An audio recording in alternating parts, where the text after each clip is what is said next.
Day 10 of the national emergency. You still out there? I miss you. Weekend warriors, soccer teams, the folks who do the Tai Chi in the park. Well, you can probably still do the Tai Chi, right? If you're anything like me, this weekend was a little weird.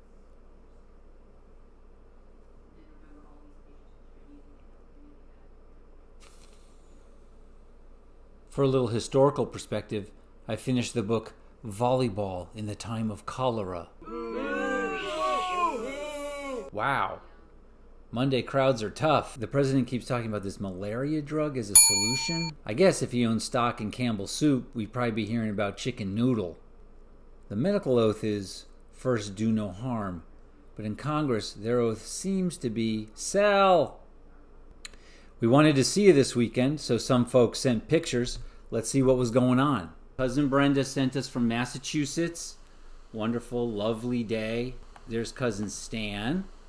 Yeah, this is kind of what I thought. Cousin Stan and Sasquatch, but I'll tell you this, I've never been to a birthday party with both cousin Stan and Sasquatch at the same time. Brittany Brave, comedian, she's going to be on the show on Wednesday. She's still dating, she told me. She's on Hinge, sequestered dating. Looks like Hinge. Wow, Hinge totally did her wrong. Brother Daniel making some cookies. That's a new recipe that he's exploring. They look mighty tasty. Dr. Ann O'Connell spent the weekend Zooming, getting ready to teach her students online. Note to self, smile. I think we can all use that note. The kids, Joe and Jill, they spent the weekend streaming games with pals. We got a couple like this. This looks kind of bad. Some people just didn't jump on the hoarding train. And then Matt Robinson followed his Saturday tradition and made a pizza. I asked him to film it, and we're going to get a peek at that lovely looking pizza.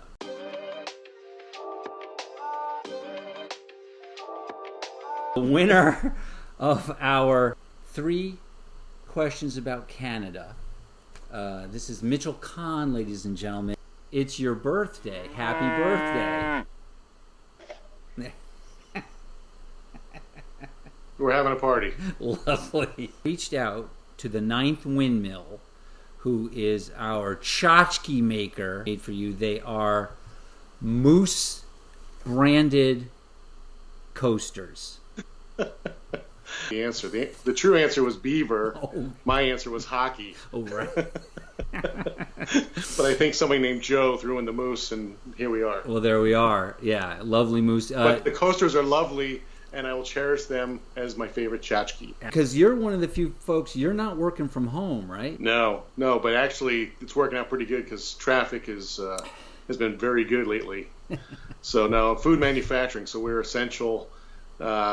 Just trying to calm everybody down. It's going to be okay. We work in food processing, so the place is always clean because we feed people, and just trying to keep the place even cleaner and make sure everybody's comfortable coming to work, which with all the stuff over the weekend's been tough because everything's closing down and they're telling you to take a pause, I guess, in New York. Right, absolutely, yeah. So you're in New Jersey, so what did this weekend, like you cleaned out the factories again, that kind of a thing? Yeah, so unfortunately we had an employee test positive, so we kind of stopped, sent everybody home. We paid them for the time that they were scheduled to work, and we did a little bit extra cleaning just to make sure people were comfortable. You know, just everything we know about the virus and just the general conditions of food processing. I don't think there was a big risk to employees, but we just want to make them comfortable and not afraid that, coming to work is something that they shouldn't do. We're trying to keep food production rolling across the country in a lot of different companies, and it's not anything we've ever seen before, but it's certainly scary to leave your house and come work with people, especially some folks that you may not know very well. So that's what's going on. Absolutely. And as some of us do in times of fear and trouble, we enjoy a little bit of ice cream. And since moose wasn't the right answer that you gave, we're going to do our best to get you a shipment of Moose Tracks ice cream. Oh, wow. I heard that you might enjoy. Now, I for one, never realized I'm just putting up some pictures here of some of the various different kinds of Moose Tracks ice cream that exist in the world. I didn't know there were so many. As a food guy, tell me, what is Moose Tracks ice cream? What makes an ice cream a Moose Track ice cream? Well, it's, I think, just a premium vanilla. It's got to be premium, otherwise it's not going to be a good Moose Track. And then I believe the track would be the little mini peanut butter cup. So you got like the snowy white stuff where the moose lives, the track, and then this delicious fudge stripe that kind of works its way through, which is also delicious. But I'm not sure what purpose that plays other than delighting the taste buds. It's all for the delicious delightment of taste buds. Is that the deal? It's food. It's got to be tasting good. There you go. All right, one more. Oh, yeah. So that's a Denali Extreme Moose Track. Oh. Wow. Yeah, I think it's, so other than just a flavor, I think this Denali Extreme, they've actually come up with a whole company that just makes multiple flavors based on Moose Tracks. So you can get like a mint Moose Tracks and a whole bunch of other stuff. There you go. Touche to them. That's exciting stuff. A good idea, and they're running with it. All right, so we're looking into it. We're looking into supply lines from us to you. So that's what I'm saying, though. The Moose Tracks ice cream that we're going to send you is actually some that I have in my freezer from Thanksgiving. I'll just get an empty cup and a spoon. So, enjoy it. I hope you enjoy. So when you're not... I understand what's going on. When you're not making food and answering correctly in trivia games, what else occupies your time? Just to throw on this show to raise awareness, I'm an ambassador for Shelterbox USA, which actually in the recent weeks has been very, very interesting. So Shelterbox USA, for those who don't know, is an international disaster relief charity made up mostly of volunteers.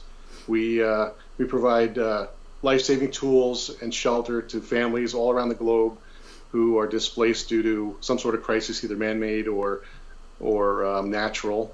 So hurricanes, earthquakes, stuff going on in Syria, Boko Haram since 2009 in Africa, so on and so forth.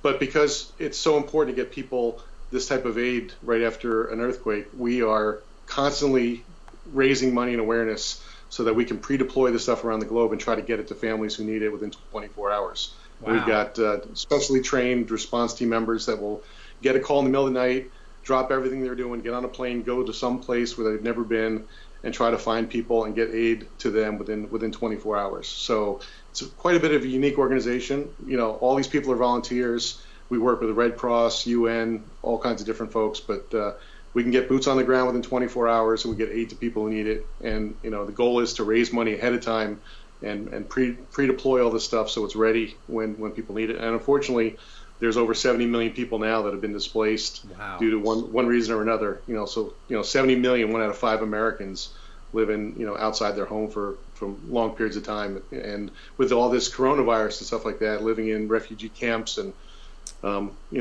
luxury summer camps at the border and stuff like that, you don't have the space really for social distancing. So the risk to these folks is really, really troubling normally, and even more so nowadays. Right.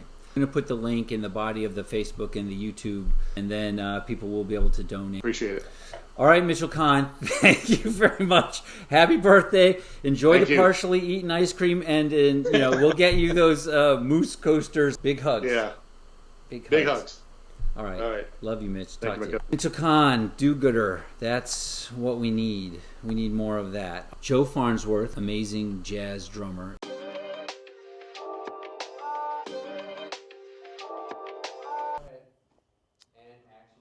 Joseph Farnsworth. This is a song called The Spirit of Japan.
Joe Farnsworth, ladies and gentlemen.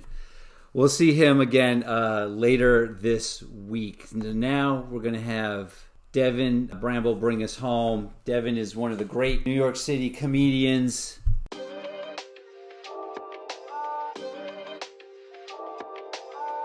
Hey. Hello, sir. What's going on? How are you?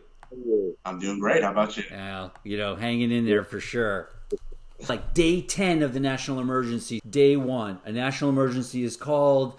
The virus is here. Boom. What's the first thing that Devin does?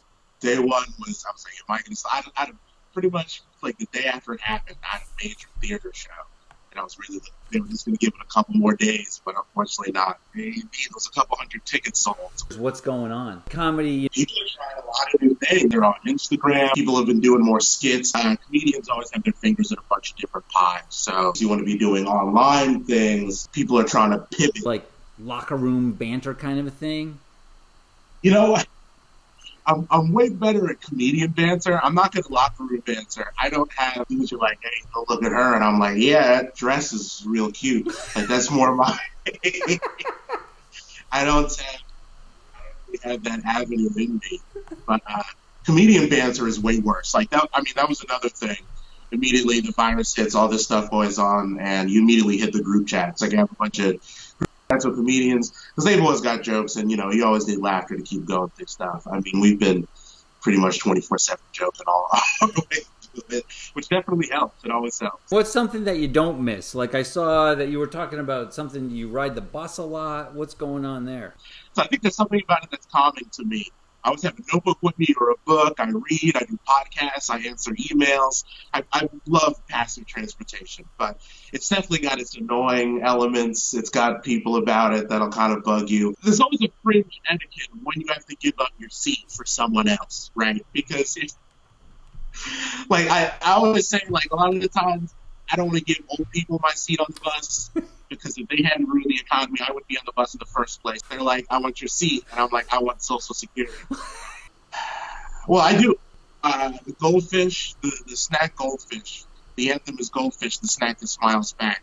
And I always wonder, who is that ideal? Eating a Cheez-It, and they were going, I'd really like if there was a face on this. I'd like to know this thing was happy about me eating it. It sucks that people call you weak if you want to have your girlfriend date other men, because in this economy, you've got to be splitting it 3 ways. You can afford a whole girlfriend. It's kind of the Uber pool method of dating. Those links, so we'll post them up. People you too, can see man. I definitely will. This was fun. Yeah, this is great. Thank you for dropping by, Devin. We'll talk. No problem. All right, buddy. Absolutely. Thank you. Yeah, you have a good one.